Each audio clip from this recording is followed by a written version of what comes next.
ইতিহাসের পাতায় নাম লেখালেন ভারতের তারকা ব্যাটার অভিষেক শর্মা। প্রথম ভারতীয় ব্যাটার হিসেবে এক পঞ্জিকা বর্ষে টি-20-তে ১০০ ছক্কার রেকর্ড গড়েছেন ২৩ বছর বয়সী এই বাঁহাতি ব্যাটার। রোববার হায়দ্রাবাদে সৈয়দ মোস্তাক আলী ট্রফিতে সার্ভিসেসের বিপক্ষে পাঞ্জাবের হয়ে ৩৪ বলে ৮-৪ ও ৩-৬-এ ৬২ রানের ইনিংস খেলার পথে ১০০ ছক্কার মাইল ফলকে পৌঁছালেন অভিষেক।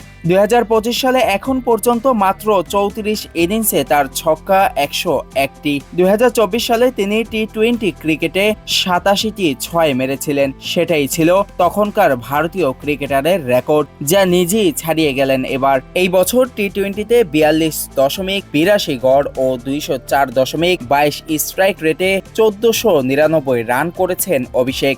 এখন পর্যন্ত ৯টি 50 ও ৩টি শতক হাঁকিয়েছেন টি-20 র্যাঙ্কিংয়ের শীর্ষ ব্যাটার।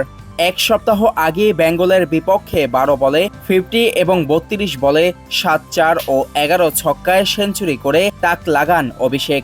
ওই ম্যাচে ৮-৪ ও ১৬-৬-এ ৫২ বলে ১৪৮ রানের ইনিংস খেলেন তিনি।